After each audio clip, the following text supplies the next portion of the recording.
Pick up your gear and open your chests. Throw on your armor and head out on a quest. Hey, hey, it's a brand new day. On the Sword Coast, your allies will help with blades and bows and magic as well. Hey, hey, heroes on their way. Fighting forever against overwhelming odds.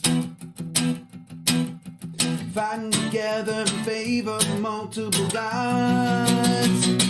Idle champions of the forgotten realms.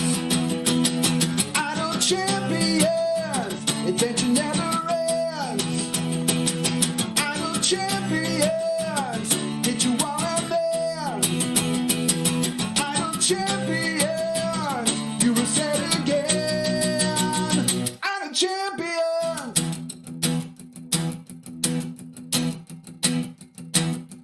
From Waterdeep to Icewind Dale, head out to Choke or Shadowfell, hey, hey. Together we stay. Walk to the monsters, walk to the boss, walk to the right, it's never a loss, hey, hey. Bad guys to slay.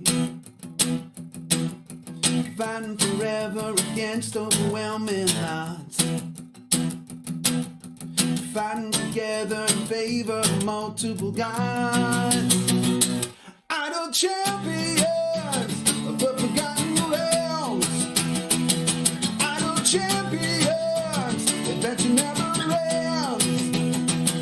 Idle champions, hit you all out there. Idle champions, you will say it again. Idle champions.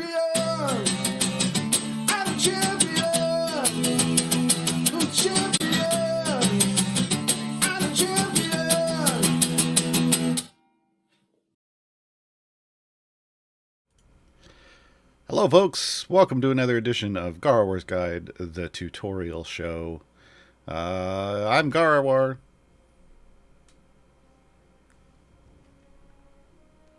I mean, after this, I don't even know what number we're on. I don't even think this show does numbers. I don't know. I think I've got numbers somewhere. I'll worry about that later. It's Saturday, folks.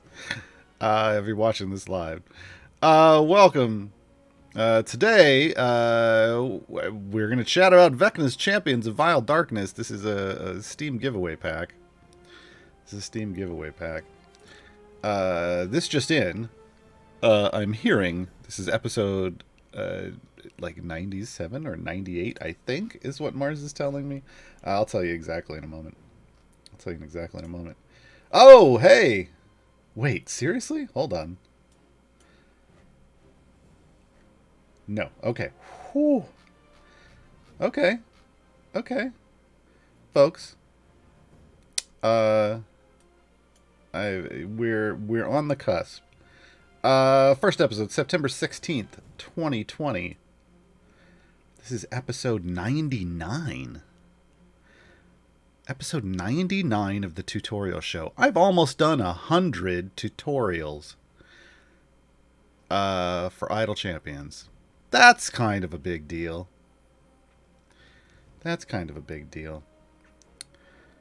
Well, remember, Mars, some of your, we missed, some of those never got uploaded. I do have a list of every single one I've ever done over here. So join me next week. We're just going to end this stream right now. Join me next week for episode 100. That's the one that really matters. No. I don't know. Today we're going to talk about Vecna's Champions of Vile Darkness. And there's a code. I know people have been asking, how do I use the code? You open the store, whatever the store looks like for you. You click on Unlock a Locked Chest. And I just the copy paste Vile Darkness in. And there we go. If you can't tell already, the champions of Vile Darkness, folks, are the champions you see on the screen right now. Deacon in slot 1, Spurt from slot 3, Krull from slot 6, Human from slot 8, and Torigar from slot 10. With one exception. These are all lawful evil champions. That exception is Deacon. He's a neutral. Interesting combination. So we're going to talk about all these champions. If you were on Steam or and you got this pack, and not only did it come with these champions, it came with this familiar down here, this little the Hand of Vecna. Don't let Vecna know we have it. The Hand of Vecna. It came with... Oh, no. I'm going to sneeze. Okay. It came with the Hand of Vecna familiar. It came with 16 gold chests for each champion. And in those 16 chests, there was also 2 shiny cards. It had an epic potion of the Gem Hunter and an epic potion of the Gold Hunter. These are the 7-day potions. So, yeah. This was kind of a big deal. So, we're going to talk about each of these champions. This was a pretty solid pack. Especially if you like evil people. Yeah. So the way the tutorial show works, if you haven't been to one of these before, and we have a lot of new people coming in because, hey, it's the 5th anniversary of Idle Champions. Whee! Idle Champions released on September 7th, 5 years ago. So lots of new people are playing the game. Welcome. For the first hour of this show, I'm going to just talk about these 5 champions and how they work. I'm going to go in depth into how each of them works. I'm going to cover, it's basic stuff from the game, but we have found that me explaining it and giving you examples and things like that works a lot better than you just reading things. So, hey, that's what we're going to do today. And then in the second half of the show, I'll be answering questions. Mars, everybody knows Mars now, right? Mars is the producer today of the show. He'll be moderating a chat on the CNE Games account, as well as pulling questions from chat. So if you have a question, if a question pops up about these 5 champions or just the game in general, go ahead and do what it says down below me a little bit. Put question : and then followed by your question so that Mars knows it's for the stream. And he will grab them, and we've got a little backstage document over here.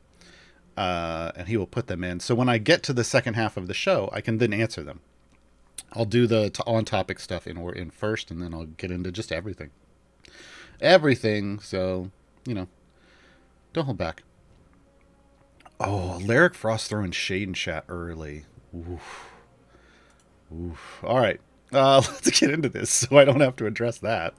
Let's talk about Deacon, baby. Deacon is a kobold bard, and as you all know by now, kobolds are number 1.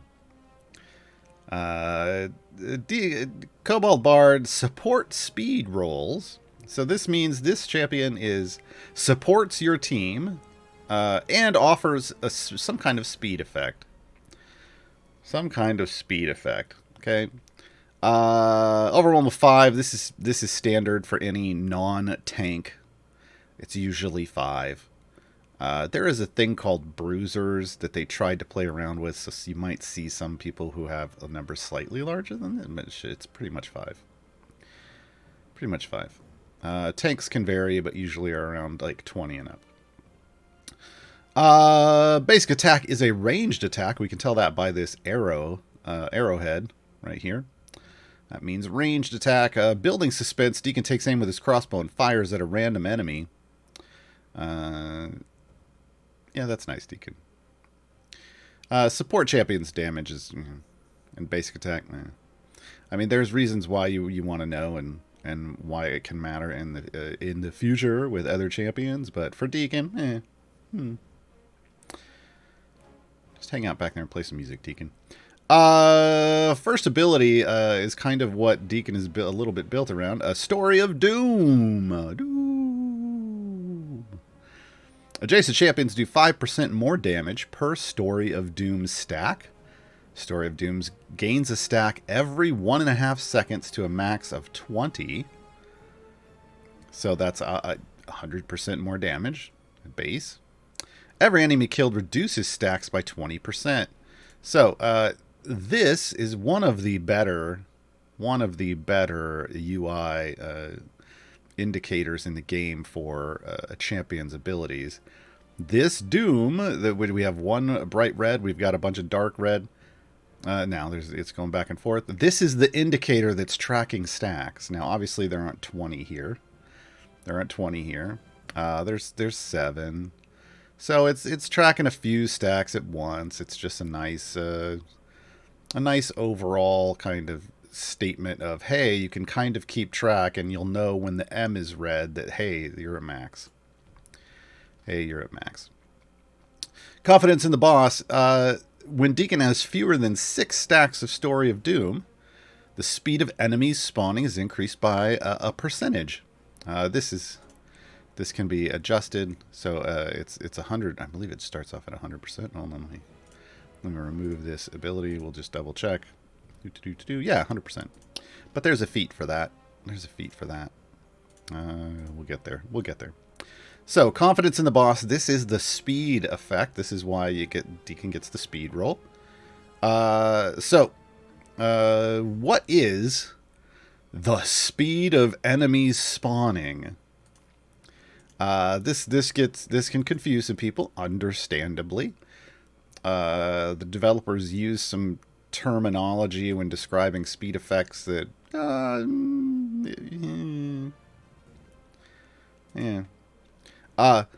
it doesn't mean that it slows down the time between waves. Like every time an enemy spawns, that's one wave, and then the next wave, and then the next wave. That's not what it's doing. That's a whole other thing. It's describing the time it takes for an enemy to get from where my cursor is, just to the right of where my cursor is, which is the spawn area of the game, to the point where they take damage. I'm not showing the whole game. There's a decent amount of space here.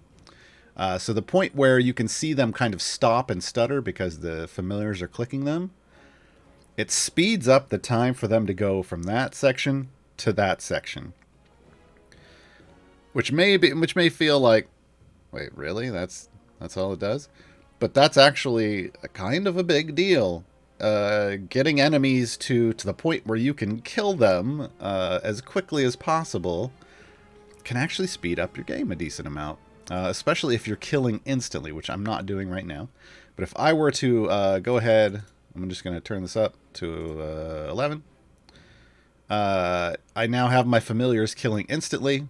They're just instant click killing because I've upgraded my click damage. And you can see that now we are progressing very quickly. This is what Deacon is for. It's just, hey, get everything to the death zone as fast as possible. That's what Deacon does. Specialization choices let you fiddle with this a bit. Doom. Deacon's Story of Doom now affects all champions. So remember, Story of Doom is adjacent champions. So you want to have Deacon sitting adjacent, like right next to your DPS. However, if you choose Doom, you can put Deacon anywhere. And it's the same effect. And you're going to get the same exact buff as if it was adjacent. Now, Epic Tale of Little Kobold keeps the adjacency, but doubles the effect.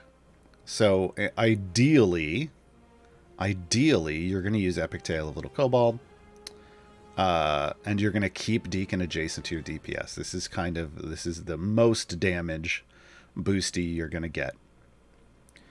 This is the most formation layout friendly. This is the most damage boosty. Keep in mind, it's a double effect. You want a lot. Sometimes you might need that extra little oomph, but a double is not a huge thing in this game because of the large numbers we're dealing with. Boss wants speed. This is just, hey, I'm all in on speed. Deacon, give me the speed. I'm gonna take that, and we're gonna We're going to look at that. So I went from what would have been 100% to 140%. Now that's just doubled again, 280%. So now everything is just rushing. All the enemies are just rushing to their doom. This type of speed effect, this type of speed effect that increases the speed of enemies spawning, is something that can reach a functional cap in terms of how fast something can spawn. It can spawn in one animation frame.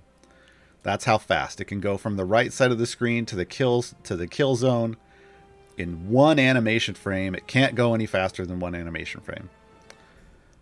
However, we have no idea what kind of percentage multiplier you need to have to really get there, and it could honestly depend on your computer potentially and your settings and stuff.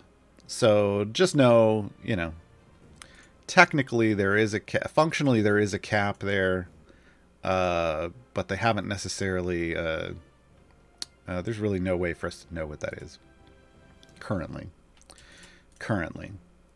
Ultimate is Doom.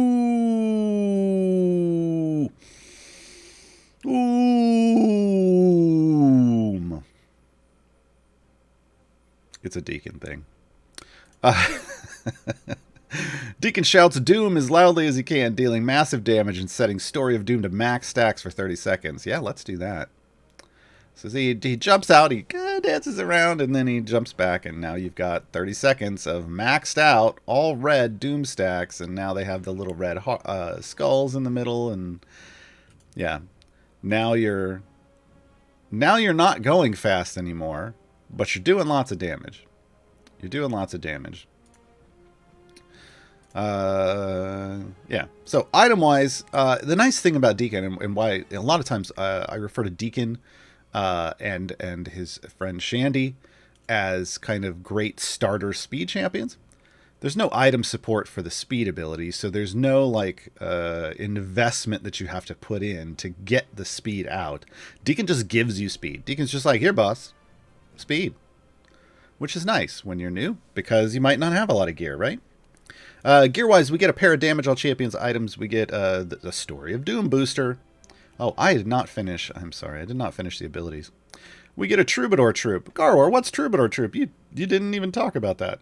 Yeah, we'll get there. Ultimate attack damage and ultimate cooldown reduction. Troubadour Troop is a bard-specific buff. It increases damage of all champions by 100% for every bard in the formation. That's it. It's just counting bards. It's just counting bards. So if you ever want to build an all bard troop, you should probably put Deacon in, just because, well, A, there's not a whole lot of bards in the game, but B, there's a buff for bards. So there you go. I always forget about that one because I don't build around bards, but it's one of those things that's just like, if I get it, I get it. If I get the buff, I get the buff. If I don't, all right. So keep that in mind. Feat-wise, we get damage all champions feats. We get a Troubadour Troop one, which I still to this day I'm a little. I mean, okay, sure. We get a confidence in the boss. We get a stat feat. There's no Story of Doom feats for Deacon. I feel like that was an oversight. I feel like Deacon needs some Story of Doom feats. But he doesn't have any yet, so Deacon could potentially see a lot of feat support in the future. The confidence in the boss one, that's the speed feat. So there is a speed feat. It does, it's not just a free giveaway one. It is a rare, so keep that in mind. And then the dexterity one, 15 dexterity. Off the top of my head, I want to say maybe that's a qualifier for Shandy. I don't remember. It could either be a variant thing or a Shandy thing. Actually, let me just go check Shandy real quick.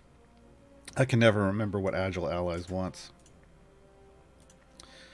Yeah, that's Agile Allies. So That feat lets Deacon work with Shandy and potentially access some variants, but it's not a patron feat. It's not something that would get you access to a patron, which is usually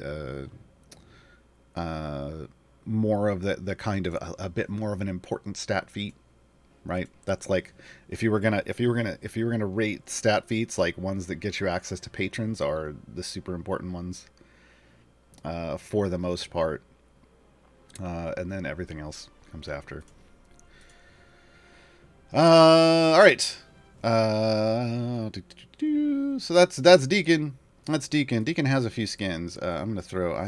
I turned the skins off just so you could see everybody in their original form, but now I'm gonna put them in the ones that I prefer. Next up is Spurt. You all may know Spurt from a little indie D&D stream called Critical Role. Maybe it might not, and that's fair. Spurt was played. It was just a guest appearance, shortest guest appearance ever on that show, by Chris Perkins of Wizards of the Coast. Yeah, you if you want to know more about Spurt, it's real easy. There's probably just a clip of that section of the show, because it's real short, and you can just go watch that section and then be like, okay, now I know who Spurt is. Spurt famously, age 11 days. I want to be clear here, folks. Spurt doesn't know how to count. Spurt doesn't know how to count. So who knows? They just, when asked how old they are, well, 11 days. They don't know what that means.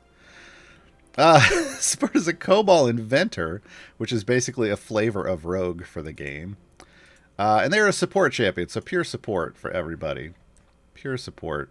Spurt's base attack is a ranged attack. Again, that's with the arrow here. Wasp Nest. Spurt tosses a wasp nest at a random enemy, dealing damage. This is important. This is actually an important thing to keep in mind, and it is important that it is a random enemy because their base attacks can spread things. So let's talk about Spurt. Centipede Net increases the damage of adjacent champions by a variable amount. So again, just like Deacon, Spurt wants to be right next to the DPS. Like Deacon also, this can change with a specialization. We'll get there. Wasp Iration. This is the big thing. Oh, did they add this finally? Yeah, sort of. Okay, let me just pull up real quick. They don't necessarily explain everything that's going on with Wasp Iration right here for us. So I'm just going to pull up my guide for that. Wasp Iration. Whenever Spurt attacks an enemy, that's the wasp nest, wasps swarm that enemy until they're killed. When 4 wasped enemies are killed, Spurt invents a random effect for 60 seconds. Each effect can stack up to 5 times, with each stack expiring separately. This does have a visual in here, which when we see like a boss monster later, it looks like there's just some static wasps stuck to the enemy that they have tagged with it. So keep an eye out for that when we hit a boss level. Now there are 3 potential random effects. 3 potential random effects. Stingy is the first one. The champions that attack with melee attacks deal 50% additional damage per stack. So again, you can have up to 5 stacks, and these will stack multiplicatively. So if you get 5 stacks, it isn't 250%. It's 50% times 50% times 50% times 50% times 50%. Whatever that is, that's nice. That's nice. Multiplicative is a nice way to stack. Skunky is the next one that could possibly come up. Enemies that approach the party take 50% more damage per Skunky stack. That also stacks multiplicatively. So just a nice debuff. And this can be, this doesn't say damage from enemies. This could be damage from any source. So keep that in mind. Oh no, we're dying. Well, yeah, it's a beholder zombie. But hey, here's the wasps, folks. You can see the wasps now. They're those little features right there. Grubby is the third and final Wasp Iration that Spurt could have. Grubby reduces base attack cooldowns of all champions by 0.2 seconds per Grubby stack. This is additive. So the most you can reduce at 5 stacks is 1 second. So Spurt could potentially make you attack faster. Now keep in mind, this is all based off Spurt's basic attack. And the effect only stays for 60 seconds. So when you first get it, you're kind of like, it's not. That doesn't feel like that's a huge thing. Because Spurt has a long cooldown on their base attack, but we have other ways to make this a little more enjoyable.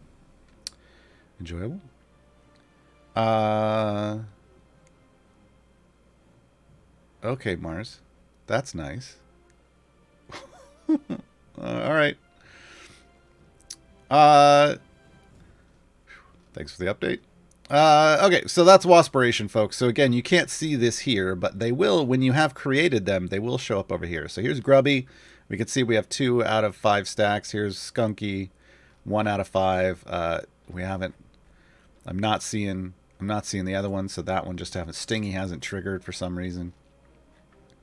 So, you know, at some point it would be nice if they put that over here and explain it. Next one up, Heroic Sacrifice. This is the big deal, folks. This is kind of this is what truly unlocks the power of Spurt. This unlocks Spurt's ultimate attack. You dead. When Spurt uses his ultimate, he becomes Spurt's spirit until his ultimate is 10 seconds from cooling down. While he's a spirit, he increases the party's damage and buffs his other formation abilities in unique ways. So, folks, Spurt's all well and good when he's like this. But in reality, the way you want him to be all the time is like this. There we go. Spurt's a spirit.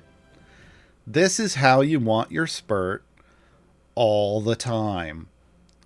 The key to using Spurt well is just to place a familiar on his ultimate and have him in his spirit form all the time. I'm going to take it off because for reasons, but yeah, this is what we want. Because this then changes. As you can see, I've already got changes to my abilities. Centipede Net, which was increasing the damage of adjacent champions, now has an additional information on it. It is buffed by an additional 10% for every 10 seconds while Spurt is a spirit, up to 30 seconds. So it could be buffed another 300% while Spurt's in spirit form, as long as he stays that way for 30 seconds. And then it stays that way until he drops out of it, and then you lose that bonus. Wasp Iration gets the bonus effect of champions adjacent to Spurt also generate wasp swarms, while Spurt is a spirit. So this means you want Spurt surrounded by people who are attacking probably pretty quickly, because that means everybody around him is spreading wasp stacks, and that means you can potentially get you could potentially get all the way to max wasp stack for Wasp Iration, because now we're already up to 4 here, right? So you can get to that max and stay there. As you see, there's a decent bonus. This is the attack speed.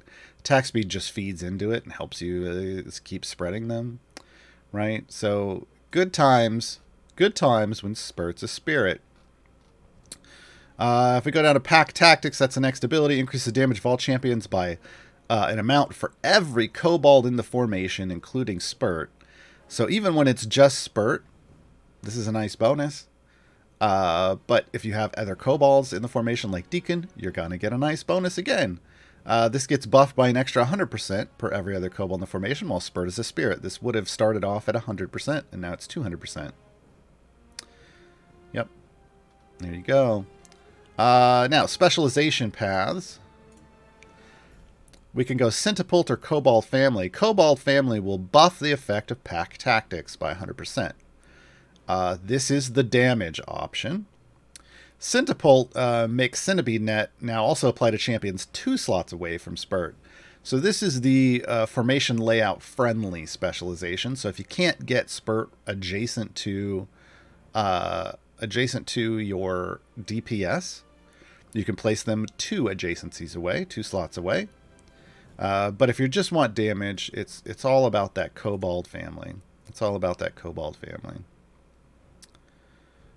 Now, when Spurt is in his spirit form, Spurt counts as dead for certain abilities of other champions.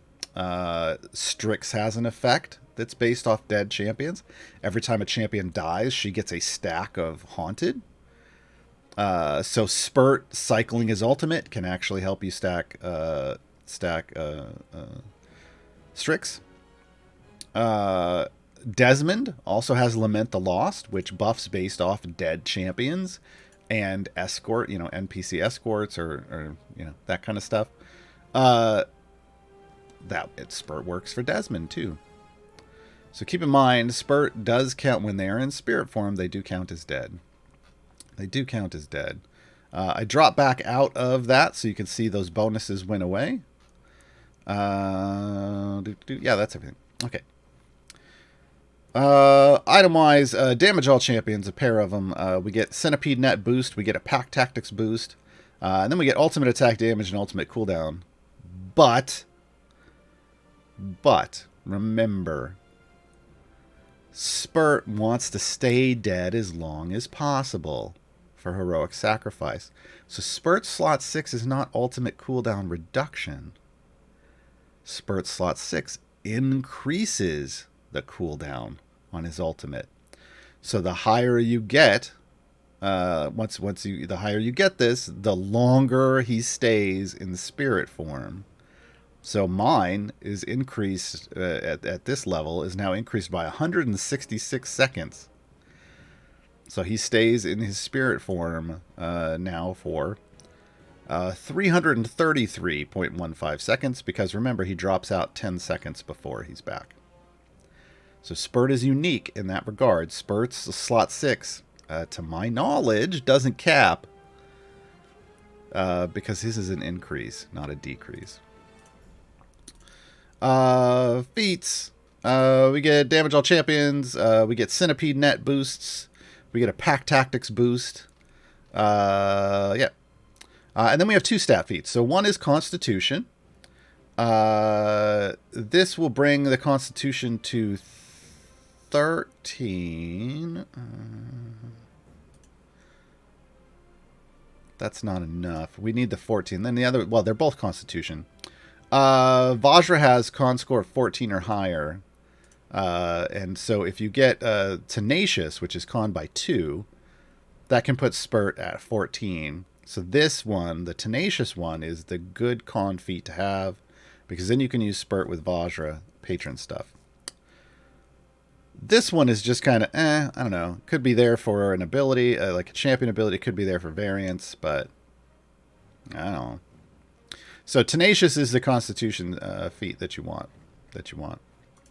Spurt has a few skins as well. Beekeeper Spurt, though. I mean, come on, folks. Come on. Look at him. And his little beekeeper outfit. It's just fantastic. I'm going to go ahead and park. Once again, the ultimate is a reference to his appearance on Critical Role, folks.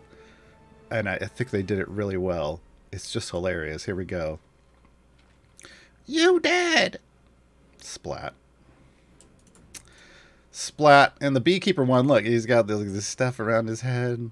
Yeah, it's great. All right, folks. Next up, we're going to talk about Krull. If you did just get this, pack off of Steam, congratulations. Krull is, I think, pretty consistently my personal pick for like the best champion for a new player to start the game with. Because Crawl is kind of I refer to him as a snowball champion. I wish he had a snowball skin. He has a Krampus Crawl skin with lights, but he's a bit of a snowball champion because his abilities feed into themselves and create a bit of a snowball situation for you in your adventure, and then on the next one, and the next one, and the next one. Kind of a big deal. So let's talk about Crawl. Crawl's a Torgal cleric. Support and gold find. So he supports the team, and he provides some kind of gold find bonus. A member of the Dark Order affiliation currently. This is only Archon, Crawl, and Torigar. So you start out with Archon as a default. So with this pack, you're getting the full, the full Dark Order situation.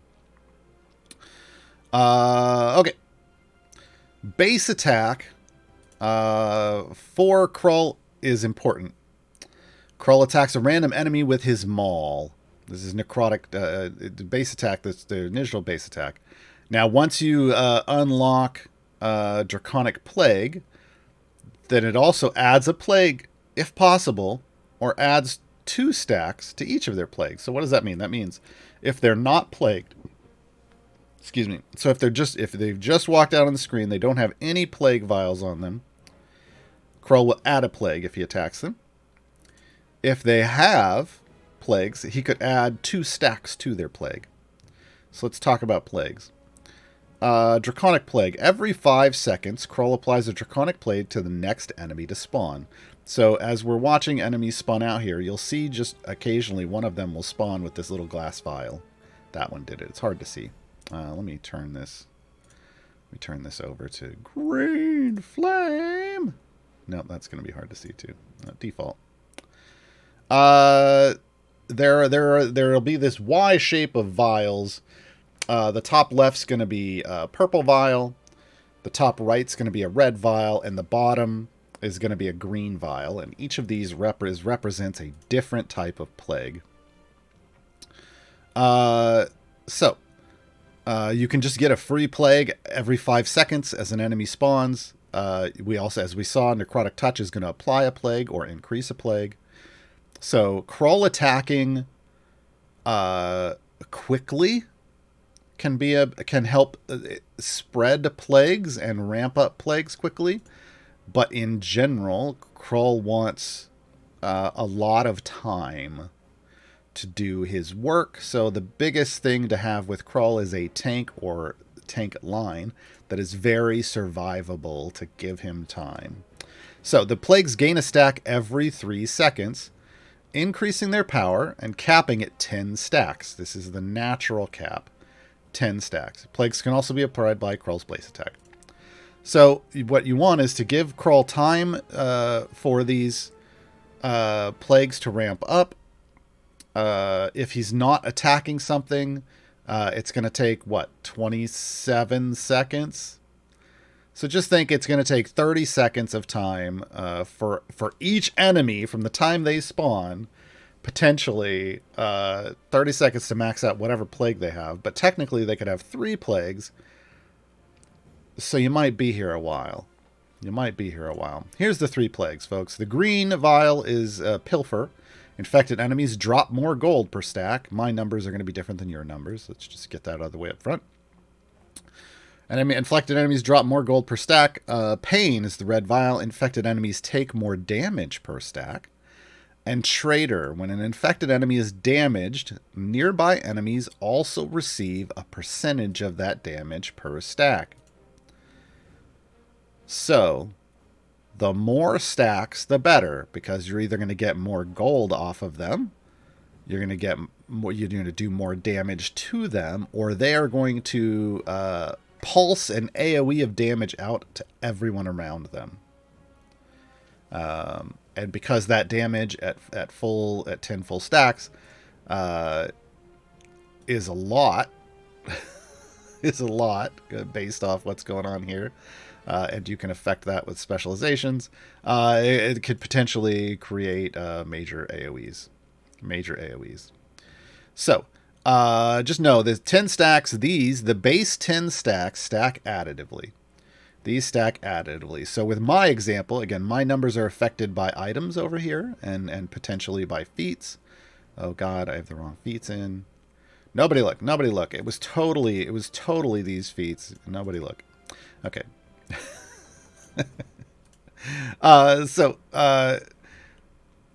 Pilfer will drop if it's at 10 stacks, 337.2% more gold total off that enemy. Pain would cause 6,304% more damage to that enemy. That's a lot. That's a big bonus, right? Traitor would be 100% of that damage gets boosted out to everybody around them. So that's plagues. Draconic plagues are the core of Krull's kit. Everything that makes Krull a new player recommendation for me as like the #1 champion that could snowball your early game is based around Draconic Plague. It's all about the plague. And the supplemental ability that he gets that can make the plague mathematically broken. Because right now, these are nice bonuses, but they're not broken bonuses. Let's be honest. More gold off your enemies means you can upgrade your champions faster. You get that more gold because you're doing more damage to them with pain, right? And when you upgrade your champions when you upgrade your champions faster, you get more power. More power means more damage pumping into pain, which means more gold. It's this feedback loop, right? So just getting Krull can help you progress further because not only are you doing a little more damage, you're getting a little more gold than you normally would. It's a nice combination. But when we get to Virulent Strain ability, that's where things get a little overpowering. Okay, so Virulent Strain is level 100. So here's the thing. Getting Krull to 50... Like, you don't put a Krull into your formation unless you can level him up straight up to 50. Just for the base. That's the only time he's going to offer you any kind of bonuses is at 50. But really, his power unlocks. He is a fully operational Death Star at level 100 with Virulent Strain. Virulent Strain is what breaks Krull. And it breaks him in the sense that it's just mathematically problematic for game balance. When an enemy with a Draconic Plague... Oh, I do need to take these out. Just for demonstration abilities. When an enemy with a Draconic Plague dies, there is a 10% base chance that its plagues, if it has multiple, will transfer to another enemy.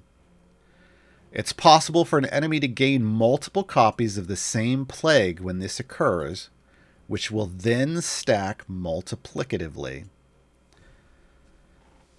So,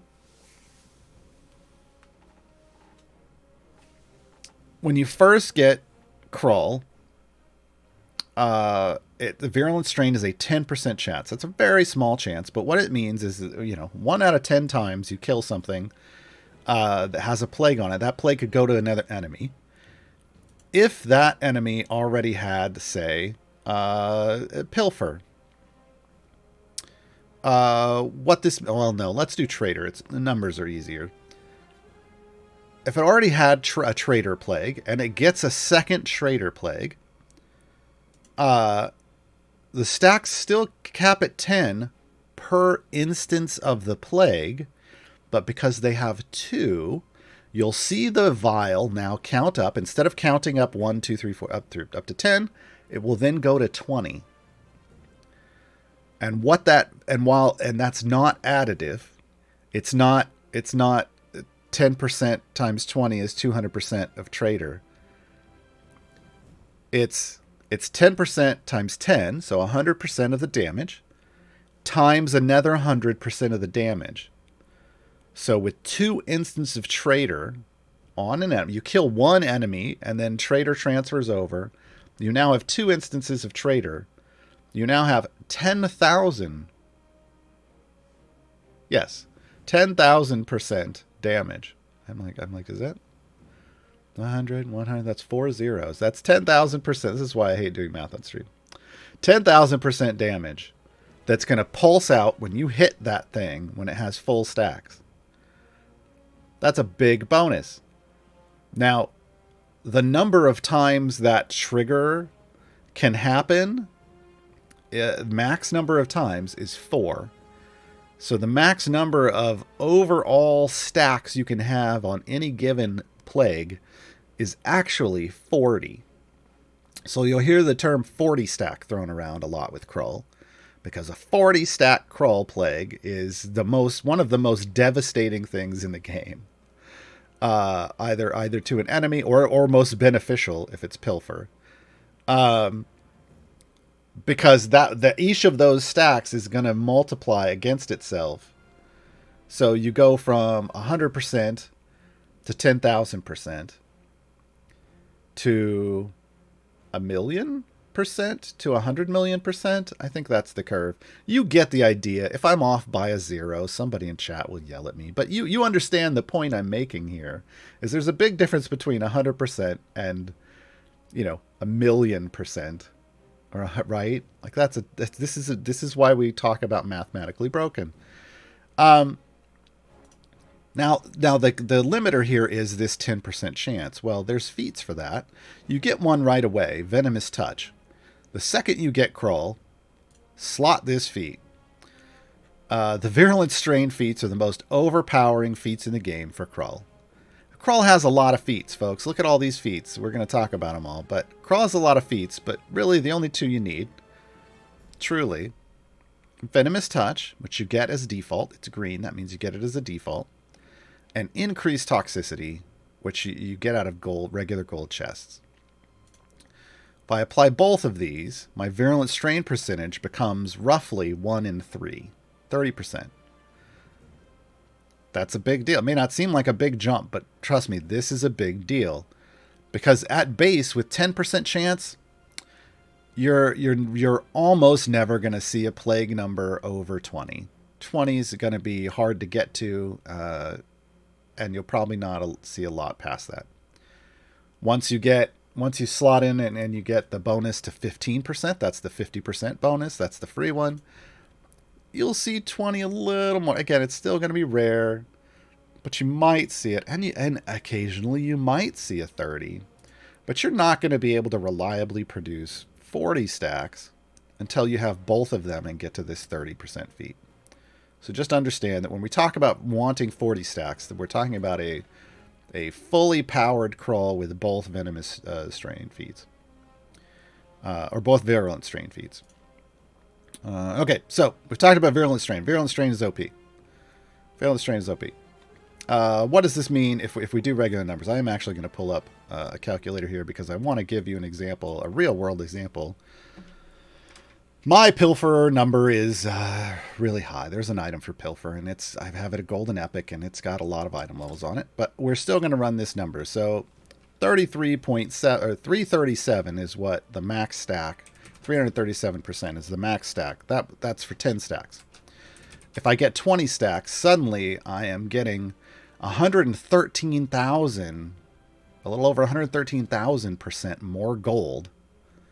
More gold every time if I kill that enemy. This is what kind of gets people real confused when they're using Krull sometimes, because they'll be going along, they'll be leveling up, hey, I'm getting a lot of gold, and suddenly they'll get this huge burst of gold, and they get to level their champions up a whole lot. But then they'll go like 20 or 30 levels without getting enough gold to level any of them up again, and they're like, what the heck just happened? You just got Virulent Strained, and it hit Pilfer. And you suddenly got 113,000% more gold. And it could potentially be that, hey, maybe you got a triple stack. That's over 38 million% more gold. That's for me. And if we go all the way to 40 stacks, which is what I try to get when I'm demonstrating Azaka farms, that's 12 billion 40% more gold. That's with a B, folks. This is why I work to get 40 stacks on my Azaka farms. Because we get a bonus gold percentage in the billions. That would be 1.2 to the 1, 2, 3, 4, 5, 6, 7, 8, 9, 10. That's an E10 bonus. That's an E10 gold find bonus. So just understand, Krull with lots of stacks, super overpowered. Now, you're not going to hit 40 stacks regularly, but you might occasionally. You just might randomly get in a situation where you trigger a 40 stack and get of pilfer, and you get it all, and you're going to have a huge gold find run. Alternately, you might trigger a 40 stack of pain and spike your Bud to the moon, folks. Bud, down here, this is your base ultimate damage. This is based off somebody's highest attack damage that they've had.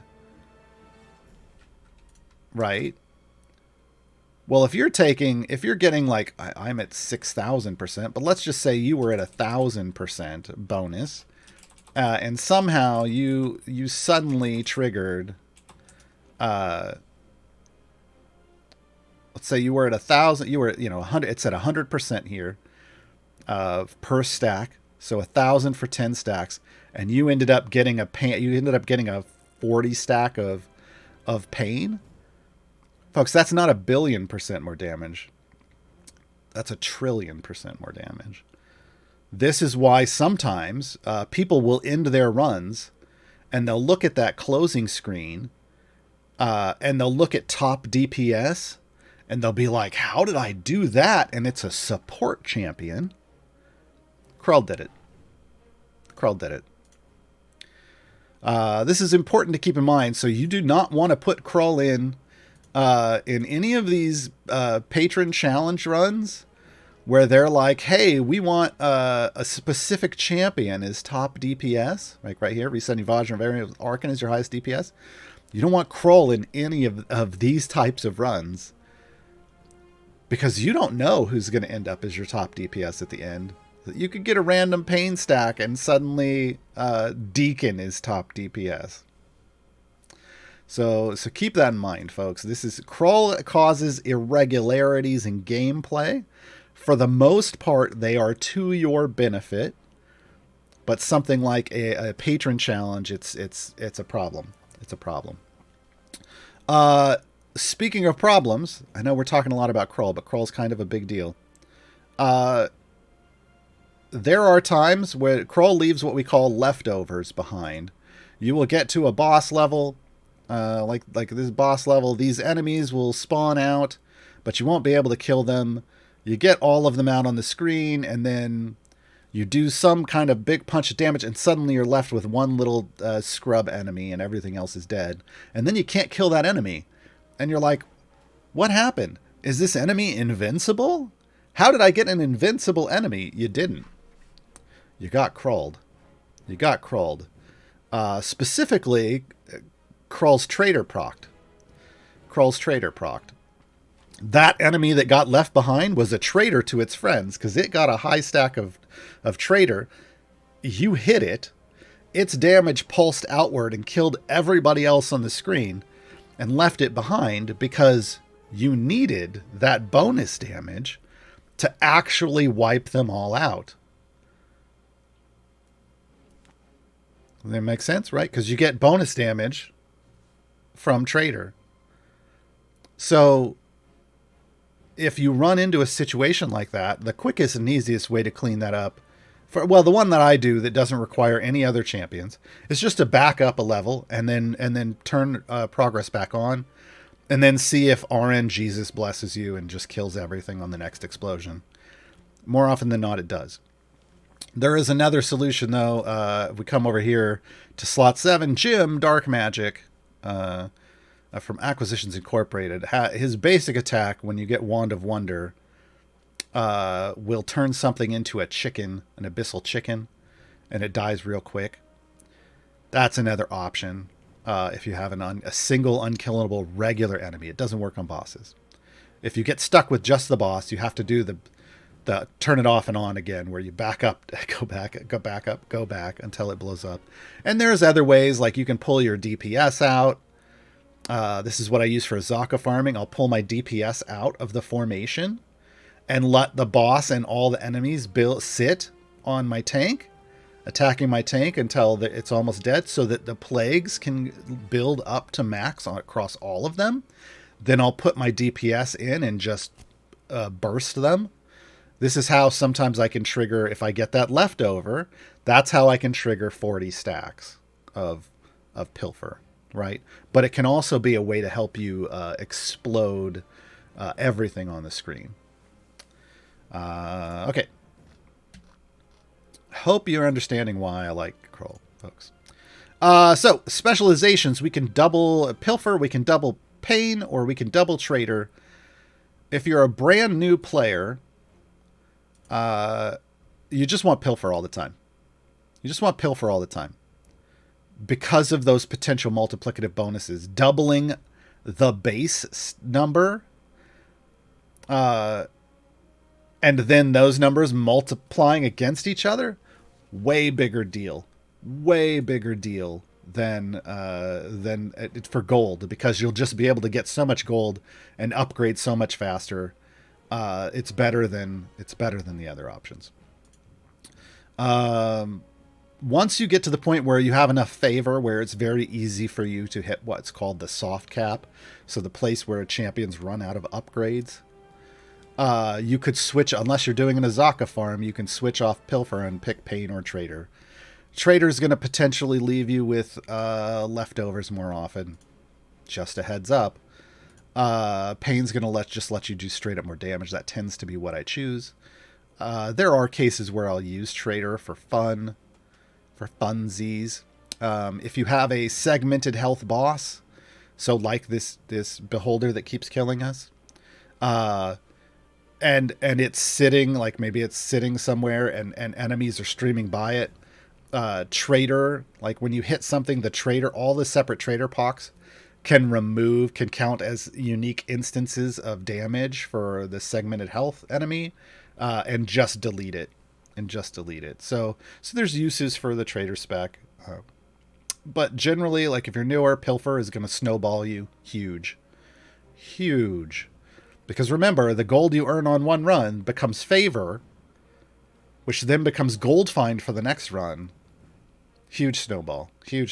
Lets you buy blessings, lets you upgrade your champions more. It's just a big deal. It's a big deal. Krull's kind of a big deal. That's it. I mean, Krull has some other abilities.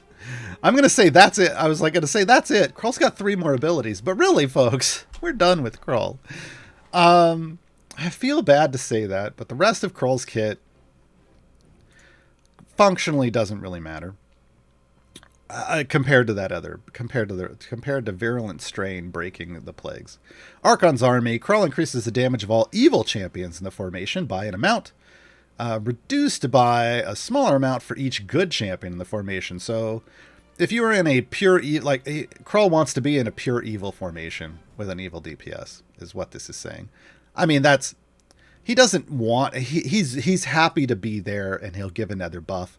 But this buff, as we saw, is smaller than getting a couple instances of the plague. So just keep that in mind. It's nice, but it's not required. Honestly, Krull, there's only 2 champions in the game that I can think of off the top of my head that you don't usually want to use with Krull, and that's Jarlaxel. And I know Jarlaxel's your starter champion, but this is why I recommend picking up Hitch from the newsletter right away, because Hitch and Krull are like peanut butter and jelly. They're really good together. Well, if you like peanut butter and jelly, I do. So Jarlaxel, not really great with Krull, because again, Krull wants to build up plagues, which means your DPS needs to hit the thing standing in front of your take, and Jarlaxle always attacks the furthest enemy. Caddy Bree also always attacks the furthest enemy. They can be difficult to use with Krull. The Master's Call. Krull increases the damage of Archon the Cruel by a percentage, reduced by 75% multiplicatively for each slot away from Krull greater than 1. This only matters if you're running an Archon formation, but honestly, the Dark Order doesn't synergize really well, so I don't necessarily try to do that. Again, just Krull and a DPS that isn't Jarlaxel and Catti-Brie. Dark Order synergy. Increase the effect of Archon's army by 100% for each Dark Order member adjacent to Krull. Yeah. So they tried to build some synergy in there with the Dark Order. It didn't necessarily work. As if that wasn't enough, folks, Krull has one of the top ultimates in the game for deleting armored enemies. This is actually why I stopped on this boss, and it just took me longer for this conversation. Corrupted Ghouls. Krull summons 4 Corrupted Ghouls that rush towards the nearest enemies and explode, damaging all nearby enemies and leaving behind pools of necrotic goo that last for 30 seconds. That's 4 pools, each doing their own damage. That is going to help us delete this Beholder zombie. Here we go. And goodbye, zombie. So Krull is fantastic for killing segmented health enemies. So whether it's just a regular hit-based or an armored enemy, as long as you have enough damage to break each armor stack, you're going to do it. As Lurking Rider used, yes, I call it the Krullening. This is great on those bosses that are just static bosses. They're stationary bosses that sit, and when you load in the level, the enemies start spawning. If you start spamming his ultimate on the transition screen, this is a good reason for transition screens, and you're not using a lot of speed potions, if you spam that ultimate, it will launch immediately upon load in, and the only enemy it's going to see when it triggers is the boss. And they are homing missiles to the first enemy they see. So they will just run right to the boss. They will dodge anything usually that's coming past them. And then they will just delete that boss for you. Fantastic ultimate. Item-wise, we get everything we could ever want. Well, with one exception. We get a Damage All Champions item. You can see I might like Krull. I've got lots of golden epics and lots of shinies. Damage All Champions, Plague Pilfer, so this is the gold find item. Plague Pain, this is the damage item, Archon's Army. Ultimate attack damage, which we like because of the Krullening, and ultimate cooldown, so you can Krullening more often, right? Feat-wise, again, once you get, right away, you're going to want Venomous Touch in all the time. Once you get increased toxicity, these are the only 2 feats you want in. These are going to enable pushing to infinity and beyond.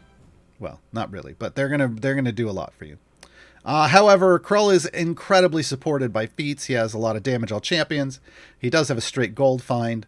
He has smaller versions of Pain and Pilfer, even a big version of Pilfer. So if you usually I swap these in once I set up my Azaka farm, and a Master's Call ability. But again, really, currently the current state of Krull virulent strains all that matters. We're going a little longer than an hour explaining these, but this is what happens when Krull shows up in a pack, folks. Next, hold on. Krull has great skins. We're going to do Mastermind. Oh, Pirate Chef, though. Mastermind. Mastermind's just got this cool glowy hammer. Like it. Okay. Human. It's time for Human. This is the proper pronunciation. It is Human. They are definitely a Human. And definitely not 3 kobolds in a trench coat. I don't know what you're talking about. There are gender male female. It's because there are 2 males and a female in this kobold stack. They are a rogue and a bard.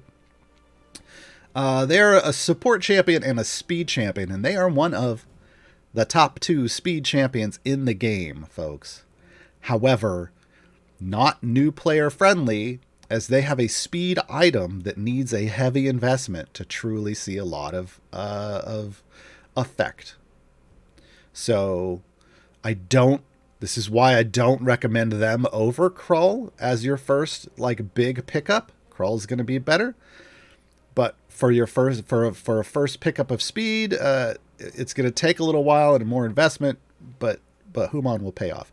Oh, one more note about Crawl, because there's not enough. I could just do a show on Crawl. Crawl is one of the only champions in the game that doesn't really need gear. He has great gear. He has great items. Doesn't really need it to do what he does.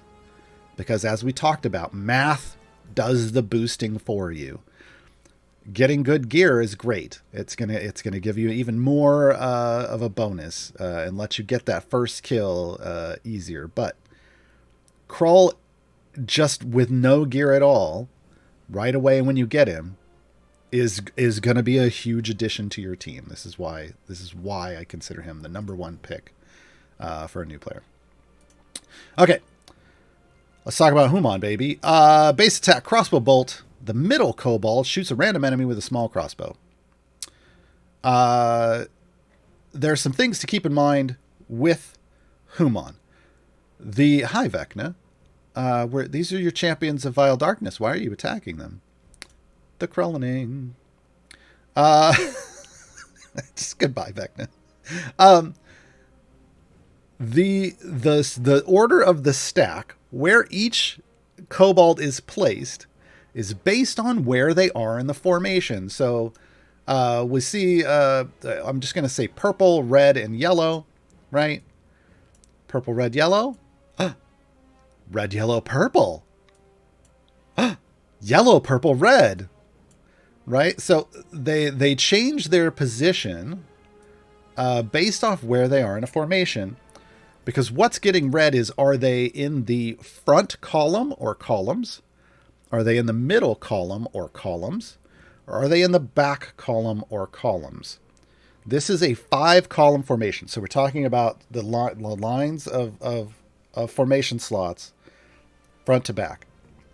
In a 5-column formation, it is going to read, Human will read, so they are going to read the middle column as the middle column, and then the front 2 and the back 2 as front and back. In a 4-column formation, they are going to read the front column is front, the back column is back, and the 2 in the middle as middle. Giving you these cheat sheets because you may think, oh, I can get front by putting them in the second column in some places. Doesn't work in a 4-column formation layout. In a 6-column formation layout, obviously 2, 2, 2. Okay, that's currently, I think that's the most. I think we only really have ever gone 4 to 6. Maybe. Okay, so I explain that because where they are placed triggers different effects in their abilities. So just know that all these effects aren't always on. You need to move them to get different effects based off what you're trying to get out of them. Teamwork makes the dream work. Depending on where they're placed in the formation, different kobold takes the top slot in the trench coat and provides a different buff. Front 2 columns, or front columns. Zrang! Enemies have a percentage chance to drop double quest items or count for double quest progress. This is their speed effect. If you see 100% chance to drop, that means you're always going to get that double quest. If you see a 200% chance to drop, you're going to get triple quest. If you see 300% chance to drop, quadruple quest. There is a cap, ultimately, but this allows you to get lots of credit for a few kills. This is why Human, one of the top speed champions in the game. Because as you level, they have an item that boosts this. As you level them up, and you get that item to a higher and higher percentage, until you cap it, just increase, just return on investment. Really good return on investment with Human for blacksmithing contracts, investing blacksmithing contracts, and getting high gear ratings. Okay, middle column, Cleave. It says inactive, so these aren't working right now because I'm in the front. Increase the damage of champions against boss enemies by 400%. If the boss has hit-based or armor-based health, Successful attacks destroy twice as many segments as they normally would. So Human can help your DPS be a chainsaw against these segmented health bosses, enemies in general. Well, this one's bosses. So specifically against bosses. They won't help you against regular enemies. That's as Esmeralda. Yasa, back 2 columns. So if you put them all the way in the back, increase the damage of champions in the 2 columns in front of Human by 1%. So the way this works is if they're in the front, they're in speed mode. If they're in the middle, they're in boss killer mode. If they're in the back, they're in general purpose killing mode. So you could put them in the back to clear out the trash mobs on a boss, then move them to the middle to get you extra damage, then move them to the front to start speeding through stuff. You can move them. They are flexible. You can move them at any time. Hello, fellow humans. Increase the effect of Klebe and Yasa's teamwork abilities based off the number of other human champions in the formation. So other human champions doesn't count Human. And the number is going to be a bonus. And this is based off these 2 teamwork things. So we can do more damage to boss enemies with more humans in the formation, or we could do more damage in general. It does not affect the speed ability. So that's hello, fellow humans. Humans. Carefully balanced, this one increases the effect of the speed ability. This is what the speed item is. This is rainbow eggs. Everybody wants their rainbow eggs. Increase the effect of Zrang's teamwork ability by 1% for each champion adjacent to the kobolds. So you want to put them at the front, but also have them adjacent to as many as possible. This stacks additively, but then applies multiplicatively. So if I remove all adjacencies, so you can see how this works. I am Zrang. I am now at a 20% chance to drop quest items. I do have a bonus back here. Hold on. 20% chance to drop quest items. Oh, that was silly. That's buffing carefully balanced, which is what we're talking about. If I move everybody up adjacent, right? Because again, this is second column, so I'm triggering speed. Suddenly, I'm at a 247.6% chance to drop double quest items, right? So placing them with adjacencies really maximizes their speed effect. All right. Specialization choice. So we can do more damage, or we can go faster. That's sort of. That's the way I look at it. So did we say humans? We meant this is flexibility. So if you don't have a lot of humans in your formation, which we don't, this changes hello, fellow humans to count the most populous race in the formation instead of humans. Now this would be kobolds. This would change it. We would get 3 stacks of kobolds for this. It would no longer count humans. Very important to remember. Human, no matter what this change, no matter what you use here, Human, still a kobold and a human. It doesn't change Human's race classification. When Human first came out, people thought it did. It doesn't say that. That's not what it does. It just counts a different thing. Okay. Impressive coat work just doubles all teamwork abilities. So this is what I say when it's like go faster. This is usually more damage, because usually, unless you happen to have a human heavy formation, usually this is going to be a good choice for damage, and this is just going to get you a straight up double. And I agree with chat who said that. Crazy boy, I wish that it said what the most common race was. Yeah, so do I. Mars, pass that feedback along. It doesn't really matter, but it's just going to trigger. But it would be nice to see. Please stand by. The 2 kobolds that are not on top provide lesser buffs passively. So this is a way that the other kobolds get to participate. If Zrang is not on top, so if you're in the middle or the back, boss enemies move 25% slower. So it's just a crowd control effect. Klebe, so when they're in the front or the back, Klebe, hit-based enemies have a 50% chance of spawning with 25% of their hits already gone. This just means you destroy those hit-based stuff faster. Yasa, so you're either in the middle or and you can trigger this. You can move Human all the way to the back, spawn into a hit-based boss zone with 25% of their hits already gone, then move them into the middle and get double credit on what's left. Yasa, reduce base attack cooldown of champions adjacent to the kobolds by half a second. So Human can give you an attack speed effect. And their ultimate does different things based off where they're placed. Roll out.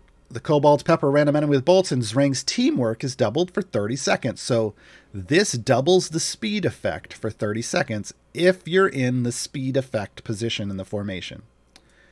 If we're in the middle, non-boss enemies are stunned, and no additional enemies spawn for 15 seconds. So a bit of a pause on what's going on. If we're in the back, reduce any active ultimate cooldowns of all champions in the formation by 25%. So this one lets you use your ultimates more often. Oh, yeah, they just ran right by. Oops. All right. So just know that the ultimate does different things depending on where they're placed. Itemization. Damage all champions, a pair of them. Hello, fellow humans. So that nice that bonus based off the race that's most populous. Carefully balanced. This is the big one. This is slot 4. Everybody wants this one. Epic shiny. There is no golden epic for this. They've never sold a golden epic in the store. So just know epic shiny is currently the best you can get this. And then ultimate attack damage, ultimate cooldown reduction. Okay. Feat-wise, we get damage all champions, you get hello fellow humans, you get carefully balanced, and we get some stat feats. Well, one stat feat. It's important, though. Intelligence +1. This means you can use Human for Strahd. For Strahd as a patron. Okay. If you're just running speed, you're going to run carefully balanced feats. If you're running damage, you're going to swap out to something else. But this one is to activate Strahd. Okay. Last but not least, Torigar, and then I'll finally get a break while we listen to some music. Torigar, again, Dark Order, Minotaur Barbarian. Love me the Minotaur boys. It can be DPS or support. So, fiery longswords, base attack target. Torigar inflames his golden blades and then attacks the nearest enemy. So, Torigar hits nearest enemy. Ultimate attack is Bull Rush. Torigar lowers his head and rushes a random distant enemy, leaving a trail of fire in his wake. Fire deals damage over time to enemies who stand in it. Let's trigger it. Boom, right there. It's that red flame. It's a savage fire, folks. It's a savage fire. Markings of a Zealot. Whenever Torigar or an adjacent champion kills an enemy, Torigar gains a Zealot stack. Torigar's damage is then increased by a tiny % for each Zealot stack he has collected additively, and stacks persist through resets forever and ever and ever. Torigar is a stacking champion. Torigar is a permanent stacking champion. So, the more you use Torigar, the better they get. Temper that with the fact that there are diminishing returns, right? Anytime you stack additively, there's going to be a diminishing return situation. But everything, the major parts of Torigar's kit are built around these markings of a Zealot. So keep this in mind for now. Preach increases the damage of all other evil champions by a tiny % for each Zealot stack Torigar has. So again, the more Zealot stacks he has, the more damage he does. But the more Zealot stacks he has, the more he buffs evil champions. Now this does say of all other evil champions, so Preach does not buff Torigar. Keep that in mind. It's other evil champions. Blood Rage. Whenever Torigar's Zealot stacks reach a multiple of 50, Torigar enters a Blood Rage for 30 seconds. While active, if Torigar fails to kill an enemy, he adds a mark of Tiamat to them, increasing damage taken from all champions by 300%.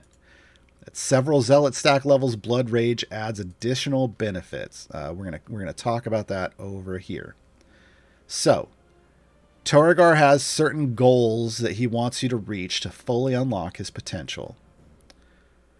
250 stacks, Mark of Tiamat stuns enemies for 2 seconds. 2,500 stacks, Torigar adds a small AoE to his base attack, but at 50% damage. This is a big one. Taking him from a single target DPS to an AoE DPS, even at half effect, is a big deal. 25,000 when he's a DPS. 25,000 stacks. Enemies with Mark of Tiamat have their attack cooldown increased by a second, so this is a survivability feature. 250,000 stacks, Torgar reduces his base attack cooldown by 1 second. As you can see, my Torgar attacking at 2.8 seconds. That's a speedy Minotaur, folks. 2.5 million stacks. Damage bonus from Mark of Tiamat increased by 200% multiplicatively. Okay, so this is the fully operational thing I do have on my Torigar, over 2.5 million stacks. So you can see, just barely. I have a fully operational Blood Rage. That takes a bit of time investment of kills, folks. It's not going to happen easily. Specialization choices, we get Tiamat's Word versus Tiamat's Rage. For Tiamat's Word, Torigar now gains a Zealot stack when any evil champion kills an enemy. But max 1 stack per kill. So if you can't put, for whatever reason, you can't put Torigar adjacent to your DPS, and Torigar is acting as a support, you would go to Tiamat's Word to help stack up things. If you're when you're building farm stacks. However, generally, for almost all purposes, you're going to go Tiamat's Rage. Increases the duration of Blood Rage by 15 seconds. Also now triggers when Torigar's ultimate is used. So Blood Rage was 30 seconds. This is going to take it up to 45. And it also means we get an on-demand, on ultimate cooldown, triggering of Blood Rage and Marks of Tiamat. So Bull Rush now it becomes a power button, basically. Which is nice. It's nice. When champions have that, you want to use it. Let me max out. Yep, we're fully upgraded.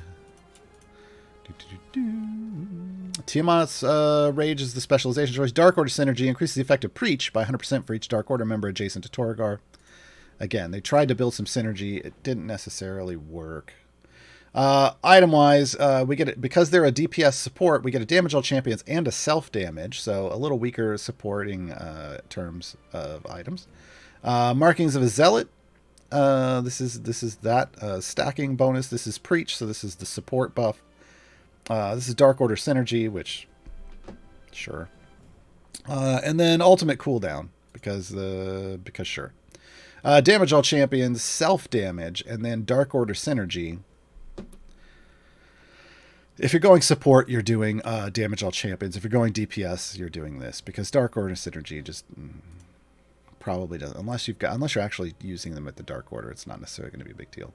And Torgar has some skins. We're going to go Gladiator. Oh, I didn't put Human. Human has some great skins. There's Treant Mon. There's Hammermon, the dwarf version. There's Vampiremon. There's Snowmon. And there's regular. I tend to go, dwarf. Like, duh. All right, folks, we're going to take a short break. Mars has been diligently grabbing all of your questions. And Mars, I didn't see that prompt, but we will do that first when we come back. I've got 36 questions already stacked up. So we're going to come back and we're going to start doing very quick exposition. We're going to take a short break for me to drink some water, rest my voice. Enjoy listening to Short Life, Big Heart. Spurt song. Be right back, folks.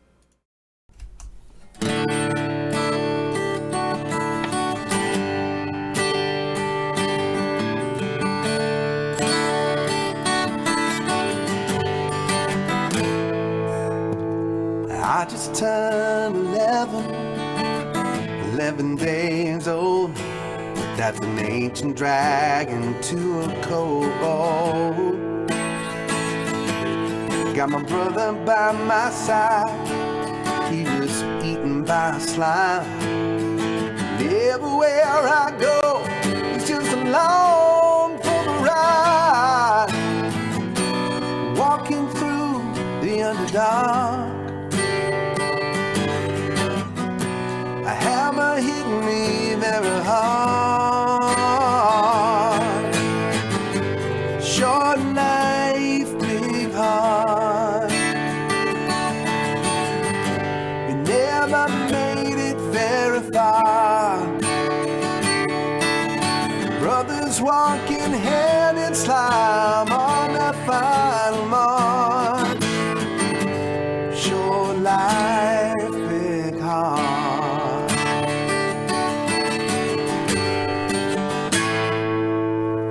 Ask me 3 more questions, tell you what I can.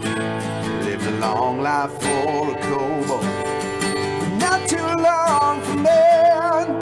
You can ask me about Pepe, you can ask me about my friends. I can show you how to use my stick with stingy on the end. Before the hammer hit my head, I cried out, "You're dead." Short life, big heart. We never made it very far. Brothers walking hand in slime on our final march. Short life, big heart. I'll tell you about the sandy poles I made, and the bag of wasp I threw like a grenade. Let my death inspire you, crusade as you wander on your way. Short life, big heart. Never made it very far. Brothers walking hand in slime on our final march. Short life, big heart.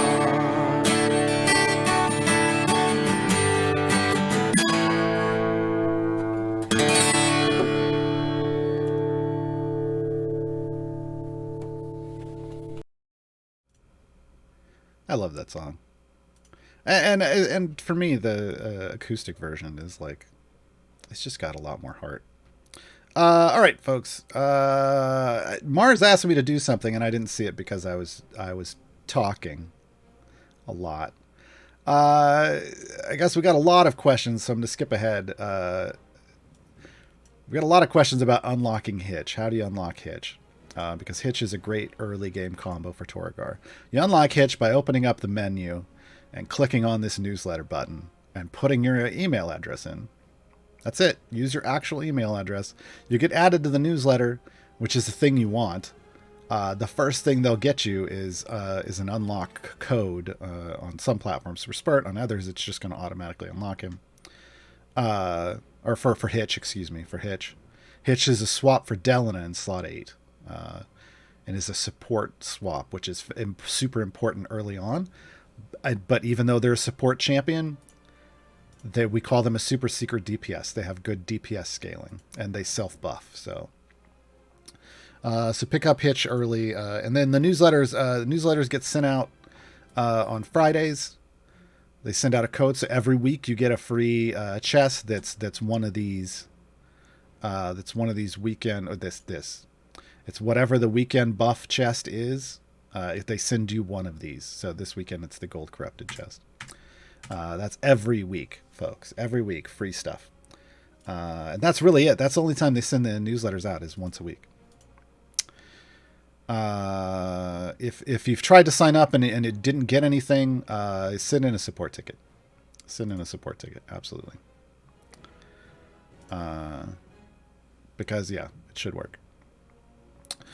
All right. Also check your spam folders.